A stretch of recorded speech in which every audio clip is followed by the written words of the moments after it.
El gobierno de Nicolás Maduro, a través de su ministro Diosdado Cabello, ha llamado a Venezuela a estar lista para una revolución armada ante lo que considera una inminente intervención de Estados Unidos. El consejero de la Casa Blanca, Luis Quiñones, afirmó en Radar 24 que una operación militar para desmantelar la cúpula chavista y su red de narcotráfico es una certeza y que se llevaría a cabo en un periodo aproximado.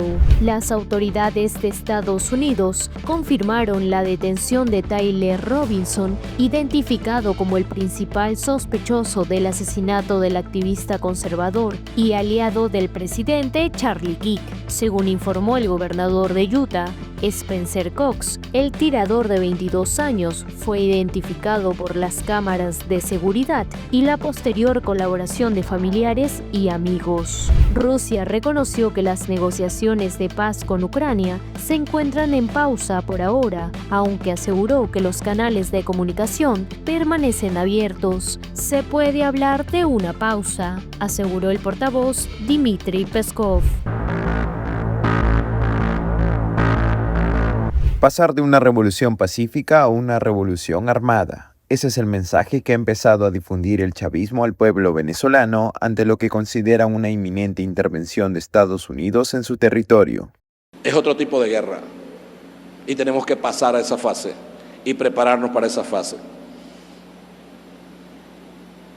Esto no es apología a la guerra, no es. Esto es amor a la libertad.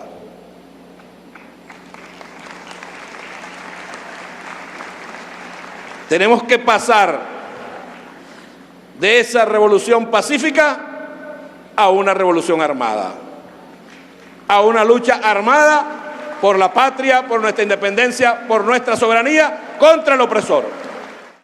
El número 2 del chavismo se refirió a la presencia de buques militares de Estados Unidos en las costas frente a Venezuela. De acuerdo a la administración de Donald Trump, se busca hacer frente al cartel de los soles y el envío de droga a Estados Unidos, que sería impulsado por esta organización criminal. Diosdado Cabello, por quien Estados Unidos pide $25 millones, señaló que el país norteamericano es derrotable, aunque consideró que no debe ser subestimado ni sobreestimado. Por eso, queridos hermanos y queridas hermanas,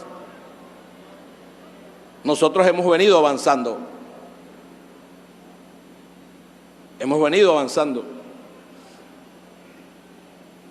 Y en esa guerra, que no será convencional, para nada,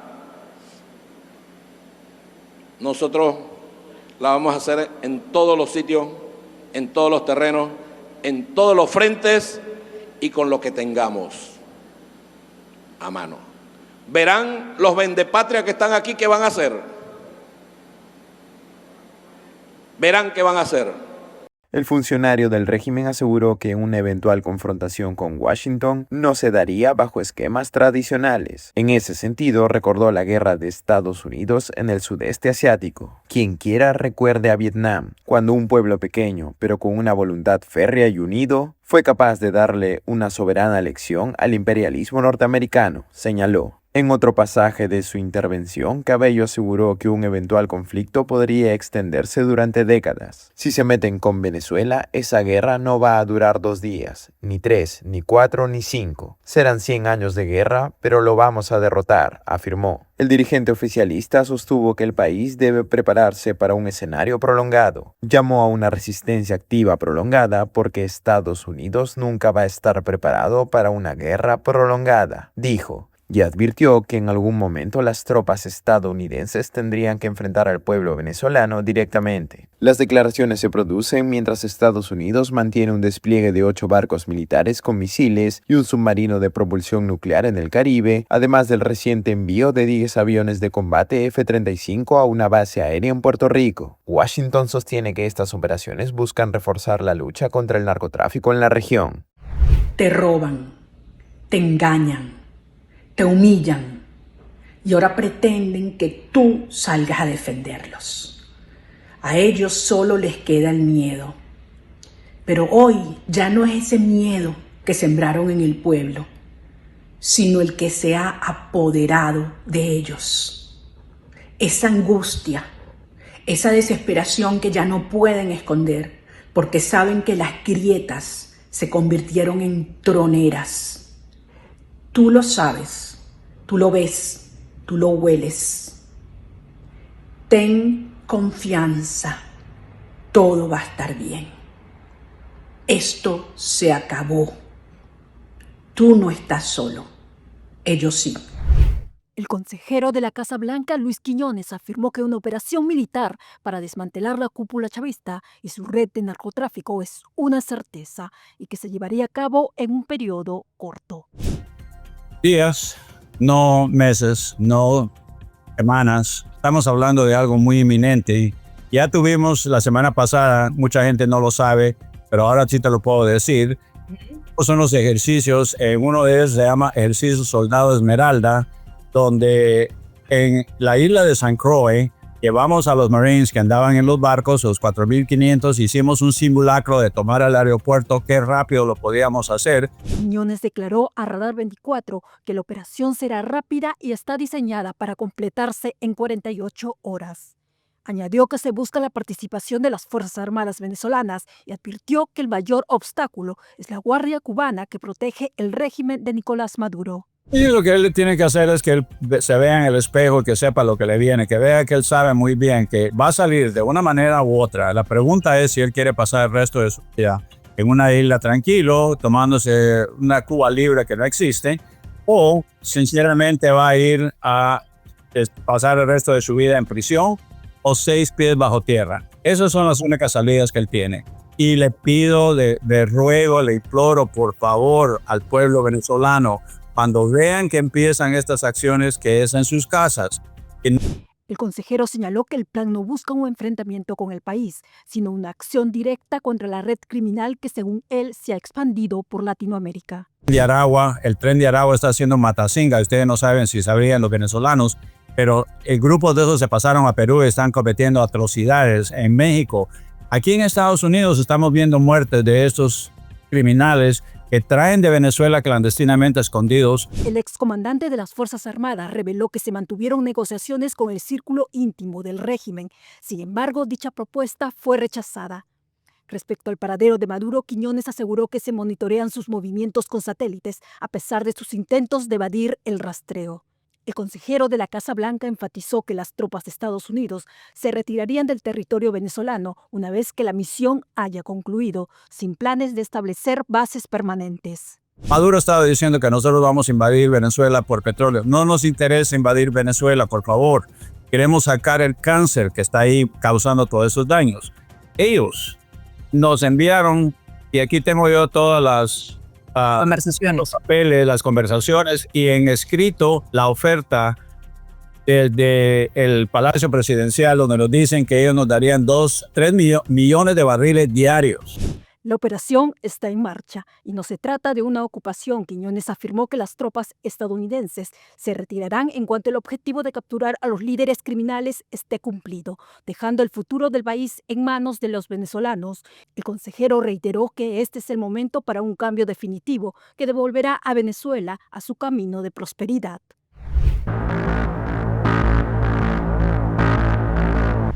El presidente de Estados Unidos, las autoridades de Utah y el FBI confirmaron la detención de Tyler Robinson, identificado como el principal sospechoso del asesinato del activista conservador y aliado del presidente, Charlie Kirk. Según informó el gobernador de Utah, Spencer Cox, el tirador de 22 años, fue identificado por las cámaras de seguridad y la posterior colaboración de familiares y amigos de Robinson, quienes dieron indicios de su relación con el tiroteo y posterior asesinato. Buenos días, damas y caballeros. Lo encontramos. La noche del 11 de septiembre, un familiar de Tyler Robinson contactó a un amigo de la familia, quien a su vez contactó a la oficina del sheriff del condado de Washington, con información de que Robinson les había confesado o insinuado haber cometido el incidente. Estamos en deuda con las fuerzas del orden de todo el estado que han trabajado en estrecha colaboración. Las fuerzas del orden locales, las estatales y nuestros socios federales, junto con el Buró Federal de Investigaciones. Estamos agradecidos con todos los que colaboraron en tan poco tiempo para encontrar a esta persona y para hacer justicia. Quiero agradecer al público que ha estado tan involucrado revisando videos, ayudándonos con el envío de pistas y ayudándonos a llegar hasta aquí. Quiero agradecer a la familia de Tyler Robinson que hizo lo correcto en este caso y logró ponerlo a disposición de las fuerzas del orden. El sospechoso fue detenido cerca del Parque Nacional de Zion, en St. George, unos 400 kilómetros al sur del lugar del atentado en Horton, Utah.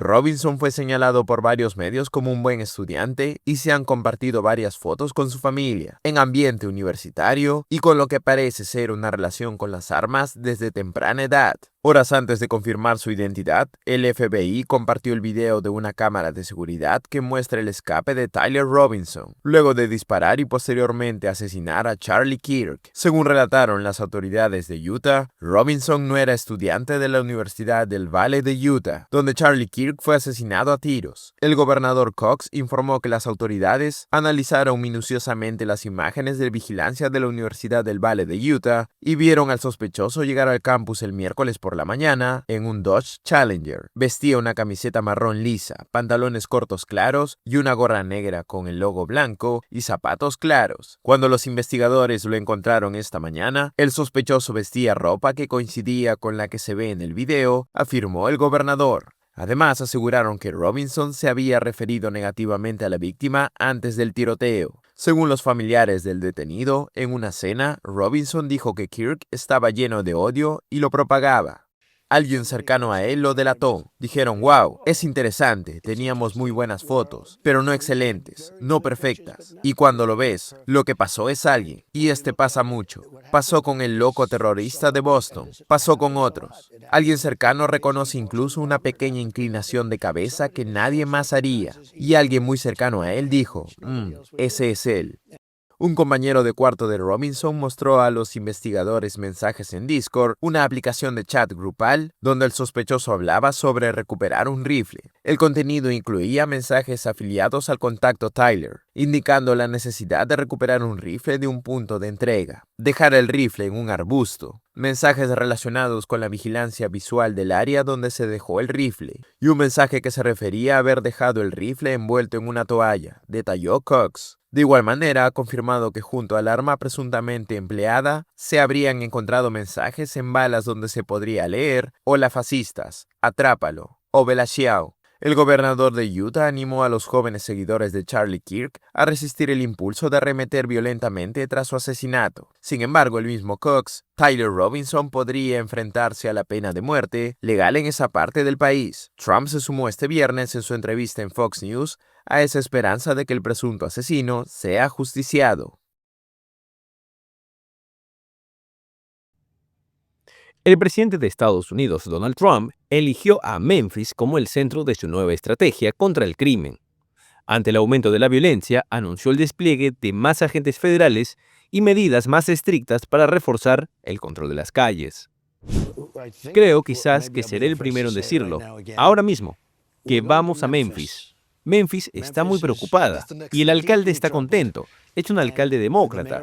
El alcalde está contento y el gobernador de Tennessee, el gobernador, está contento. Muy preocupado. Vamos a solucionarlo como hicimos en Washington, aunque hubiera preferido ir a Chicago. En un mensaje oficial advirtió que Memphis atraviesa un preocupante repunte de delitos graves y aseguró que su gobierno no permanecerá pasivo ante esta situación. La ofensiva busca dar una respuesta inmediata ante la ola de violencia que afecta a Memphis, donde las estadísticas muestran un incremento en homicidios, robos y delitos vinculados a pandillas. El mandatario describió la ciudad como un punto crítico y aseguró que no permitirá que el crimen organizado siga ganando terreno en las calles. El anuncio se enmarca en un plan federal más amplio que pretende reforzar la seguridad en distintas urbes del país, aunque Memphis ha sido identificada como prioridad. Autoridades locales señalaron que recibirán el apoyo con cautela, mientras organizaciones civiles expresaron su preocupación por un posible uso excesivo de la fuerza. Memphis es una ciudad de al menos 611.000 personas a las orillas del río Mississippi. Tiene una de las tasas más altas de crímenes violentos de Estados Unidos, según anunció el FBI. Además, cerca del 24% de sus habitantes vive en la pobreza, más del doble del promedio nacional. Como se recuerda, Trump había advertido anteriormente que enviaría tropas a Chicago, y en una publicación de Truth Social aseguró que la ciudad estaba a punto de descubrir por qué se llama el Departamento de Guerra. Sin embargo, aunque el Departamento de Seguridad Nacional anunció medidas severas en materia de inmigración en esa localidad, la movilización de tropas anunciadas por el presidente nunca se concretó. Cientos de trabajadores surcoreanos detenidos en una redada migratoria en Estados Unidos volvieron el viernes a su país. Un avión de Korean Air con más de 310 surcoreanos a bordo despegó de Atlanta y aterrizó en la pista del aeropuerto de Incheon. Hicimos todo lo posible, pero lamento profundamente que no pudiéramos traer a nuestros ciudadanos a casa antes. El gobierno abordó este asunto como si le hubiera ocurrido a nuestra propia familia o amigos, y no escatimamos esfuerzos para traer de vuelta a nuestros ciudadanos detenidos lo antes posible. Los surcoreanos conformaron la mayoría de las 475 personas arrestadas el 4 de septiembre en una planta de baterías Hyundai y LG en el estado de Georgia. Se trató de la mayor operación realizada en un solo lugar desde que el presidente estadounidense Donald Trump lanzara una amplia campaña de represión migratoria, una de sus principales prioridades políticas desde que regresó al cargo en enero. Lo que puede parecer el final de nuestro trabajo con Estados Unidos es en realidad un nuevo comienzo. Tenemos previsto seguir trabajando activamente para mejorar el sistema de concesión de visados y de residencia en Estados Unidos, incluida la nueva propuesta de visados mencionada por el presidente Trump. La cuarta economía más grande de Asia, aliada de Washington, tiene varias plantas en el país norteamericano. En los últimos meses, tras las amenazas arancelarias de Trump, Seúl se comprometió a invertir $350 mil millones en Estados Unidos.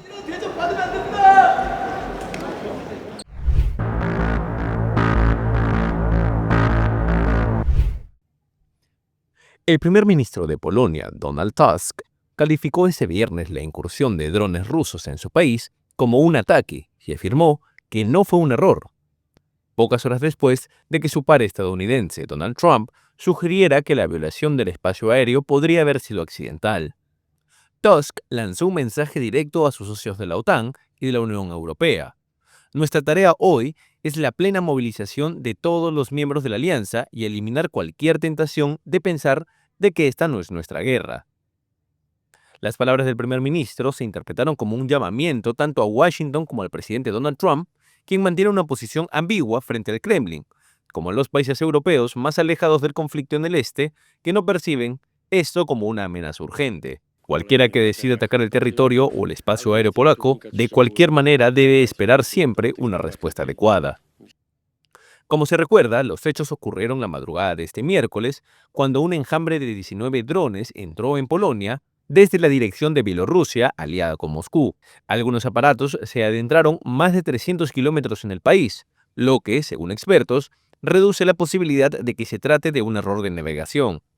Aviones polacos y de la OTAN lograron abatir al menos a 4 de ellos.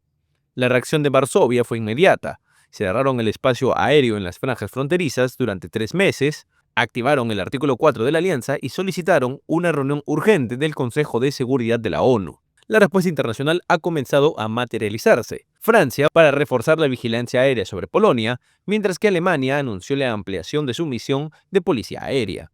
Países Bajos y República Checa también confirmaron el envío de sistemas de defensa aérea, artillería y tropas adicionales.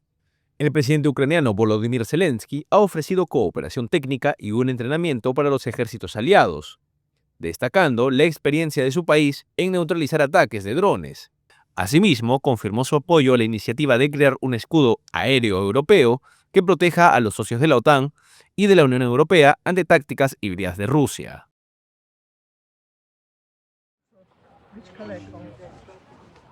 El presidente de Estados Unidos, Donald Trump, sugirió el jueves que la incursión de drones rusos en Polonia puede haberse tratado de un error.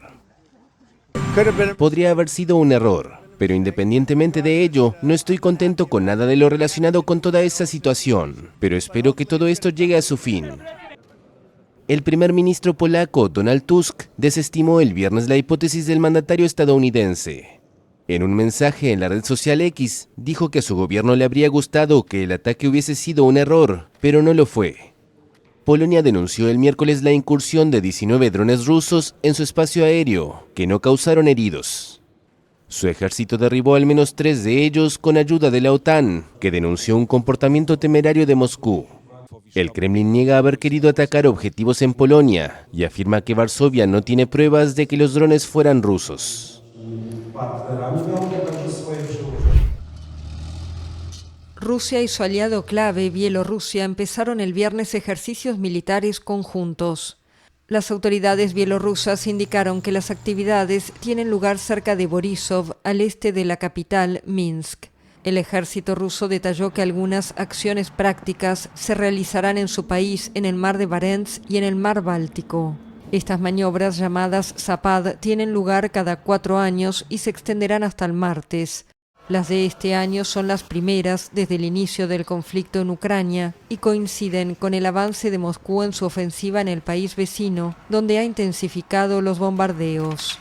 Rusia anunció el viernes que a lo largo de la noche derribó 221 drones ucranianos en uno de los mayores ataques de Kiev desde el inicio del conflicto. La organización de estos ejercicios genera preocupación en el flanco oriental de la OTAN, después de que Polonia acusara a Moscú de agravar las tensiones con la intrusión de drones en su espacio aéreo. Polonia, Lituania y Letonia, todos miembros de la OTAN y vecinos de Bielorrusia, permanecen sin embargo en alerta. El primer ministro polaco Donald Tusk advirtió de días críticos para su país y Varsovia ordenó el bloqueo total de su frontera con Bielorrusia hasta que terminen las maniobras. Rusia aseguró que las maniobras del viernes son ejercicios planificados que no están dirigidos contra nadie.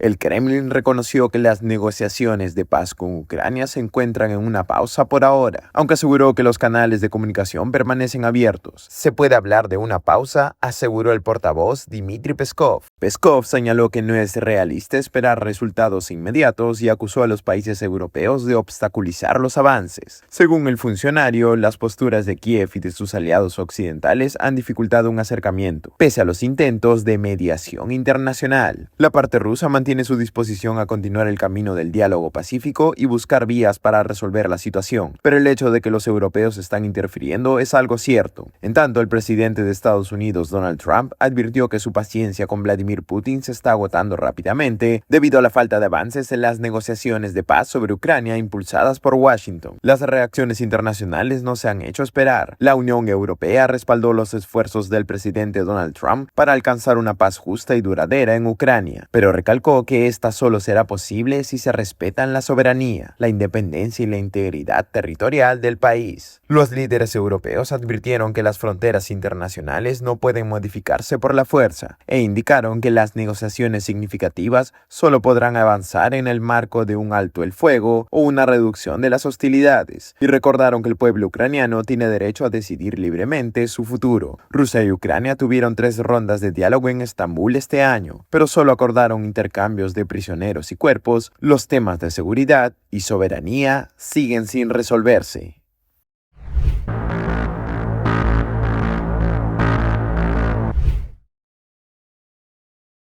El ministro de Relaciones Exteriores de Irán, Abbas Araghchi, declaró el jueves que el material nuclear enriquecido del país está bajo los escombros de las instalaciones dañadas por los bombardeos durante la guerra con Israel en junio.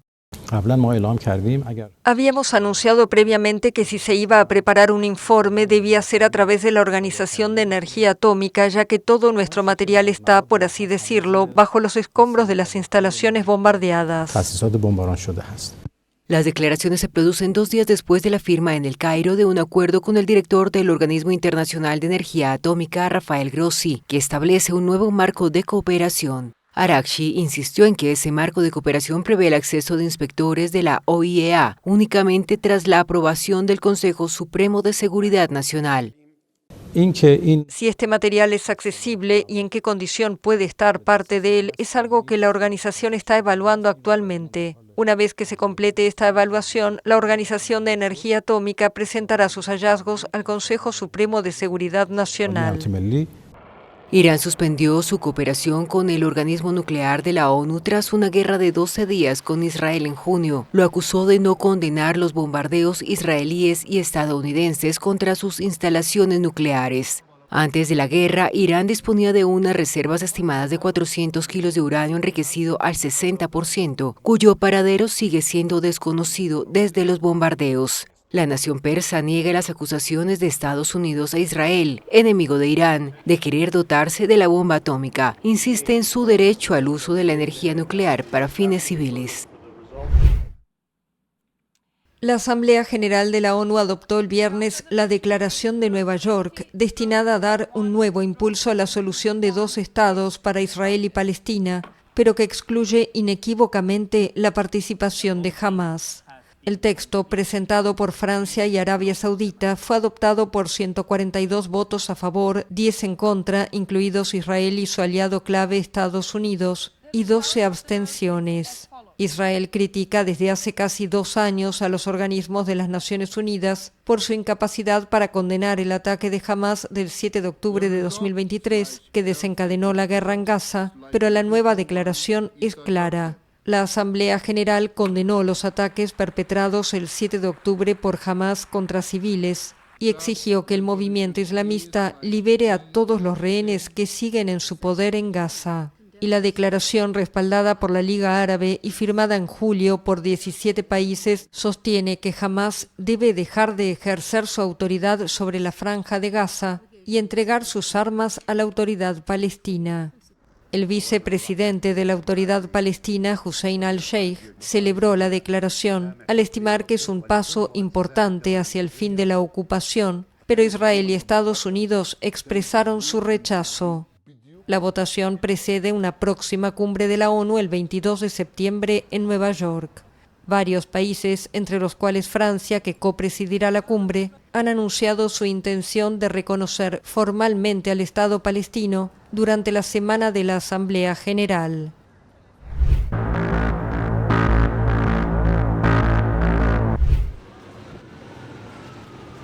El número de muertos por el estallido de un camión cargado de gas en Ciudad de México aumentó a 8, tras registrarse el deceso de 2 heridos más. 4 de las muertes fueron anunciadas el jueves.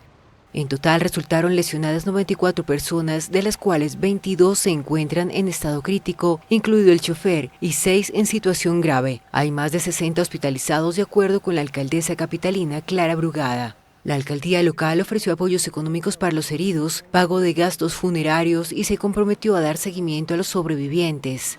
El poderoso estallido de una pipa cargada con cerca de 50.000 litros de gas, cuando circulaba por un puente en el populoso distrito de Iztapalapa, estremeció la megaurbe la tarde del miércoles. El camión cargado con el combustible volcó sobre su costado cuando circulaba por el transitado cruce de puentes y avenidas. El exceso de velocidad pudo ser la causa del accidente, según la fiscal de Ciudad de México. Las autoridades aseguraron inicialmente que la empresa propietaria del camión cisterna no contaba con seguros, pero en un comunicado conocido el jueves, la firma informó que ya activó 3 pólizas para cubrir daños y reparaciones. El expresidente Jair Bolsonaro fue condenado por la Corte Suprema de Brasil el jueves a 27 años y 3 meses de cárcel, que lo declaró culpable de liderar un complot golpista luego de perder los comicios en 2022 contra el presidente Luis Ignacio Lula da Silva. El juicio concluyó con una votación de 4 magistrados a 1. Fijó la pena final para el acusado Jair Messias Bolsonaro en 27 años y 3 meses, consistiendo en 24 años y 9 meses de prisión y 2 años y 6 meses de detención. En un juicio inédito en Brasil, a poco más de un año de las elecciones presidenciales, también fueron condenados 7 coacusados, entre ellos exministros y jefes militares. La trama golpista, que habría incluido un plan para asesinar a Lula, no se habría ejecutado por falta de apoyo de la cúpula militar. que houve a formação de uma organização criminosa. Una organización criminal armada fue formada, compuesta por los acusados, quienes deberían ser condenados en función de las circunstancias fácticas que considero probadas, según lo descrito en la acusación. Forma que está descrita na denúncia. La condena a Bolsonaro en arresto domiciliario desde agosto y que no participó en las audiencias en el tribunal al alegar problemas de salud generó reacciones inmediatas en la Casa Blanca. Vi el juicio, lo conozco muy bien como líder extranjero, pensé que era un buen presidente. Es muy sorprendente que esto pudiera suceder. Eso es muy similar a lo que intentaron hacer conmigo, pero no se salieron con la suya en absoluto. Flavio Bolsonaro, hijo del mandatario, denunció que su padre es víctima de persecución e hizo un llamado al Parlamento para que se una y otorgue una amnistía irrestricta. Vamos ahora con todas las fuerzas a unir al Parlamento, que aquí es quien tiene la competencia para promover la pacificación de este país y hacer la amnistía amplia, general e irrestricta para todos, incluido Bolsonaro. La sociedad brasileña, polarizada, se muestra dividida entre quienes consideran el juicio un ejercicio de defensa de la democracia y quienes aducen motivaciones partidistas. Los brasileños votarán en las presidenciales de 2026. Presidente Bolsonaro. El presidente de Ecuador, Daniel Noboa, encabezó el jueves una marcha pacífica para defender las preguntas de una consulta popular planteada por el mandatario para combatir la criminalidad que desangra el país. La Corte Constitucional de Ecuador anunció el jueves pasado que rechazó varias propuestas presidenciales de reformas a la Carta Magna, como aplicar la castración química a los violadores, la reapertura de casinos, el juicio político a los magistrados del propio tribunal y la eliminación de un consejo encargado de nombrar autoridades de control, como el fiscal general. La gente votó por el cambio, no una vez, votó 2 veces por el cambio. Y aún así, quieren mantener todo igual, quieren estar del lado de los violadores, quieren estar del lado de los narcotraficantes, quieren estar del lado de los criminales, estar del lado de toda la gente que nos ha hecho daño. La Corte Constitucional ya avaló en agosto que sea sometida a referendo la pregunta sobre el restablecimiento de bases militares extranjeras en el país para combatir la violencia del crimen organizado. Esta es la segunda ocasión en que Noboa lidera una protesta. En agosto, el mandatario marchó en Quito para reclamar a la Corte Constitucional por suspender temporalmente 3 leyes que su gobierno consideraba claves para luchar contra el crimen. Primer presidente después de Bukele aquí en Sudamérica que está poniendo orden al narcotráfico, a la delincuencia, a la corrupción. Y él sí tiene un pueblo que lo apoya.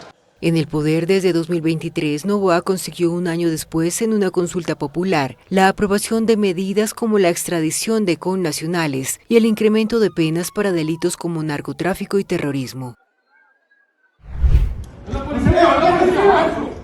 La policía de Costa Rica detuvo a 4 de los 5 sospechosos del asesinato de un militar nicaragüense exiliado. El 19 de junio, Roberto Samcam fue acribillado por desconocidos en el condominio donde vivía en un suburbio de San José, un asesinato por el que activistas, movimientos nicaragüenses en el exilio y políticos locales responsabilizaron al gobierno de Daniel Ortega y Rosario Murillo. El director del organismo de investigación judicial indicó que entre los arrestados estaría el autor material del homicidio, que según él fue ejecutado por personas inexpertas. Autor intelectual en este caso no tenemos, ni tampoco tendríamos una vinculación en este momento al menos directa con algún gobierno o algún otro país que no sea Costa Rica. Pues nos genera el desafío de poder determinar si efectivamente estamos en presencia de una incursión política de otro gobierno, no, pero eso se va a delimitar en las próximas horas, semanas, meses. Samcam, que hablaba con frecuencia con los medios para denunciar al gobierno de Nicaragua, vivía con su esposa en Costa Rica desde 2018, año en que masivas protestas contra Ortega fueron violentamente reprimidas, con saldo de más de 300 muertos según la ONU. En enero de 2024, otro exiliado nicaragüense en Costa Rica, Joao Maldonado, fue atacado a tiros mientras estaba en un automóvil con su novia en San José. Ambos resultaron heridos de gravedad.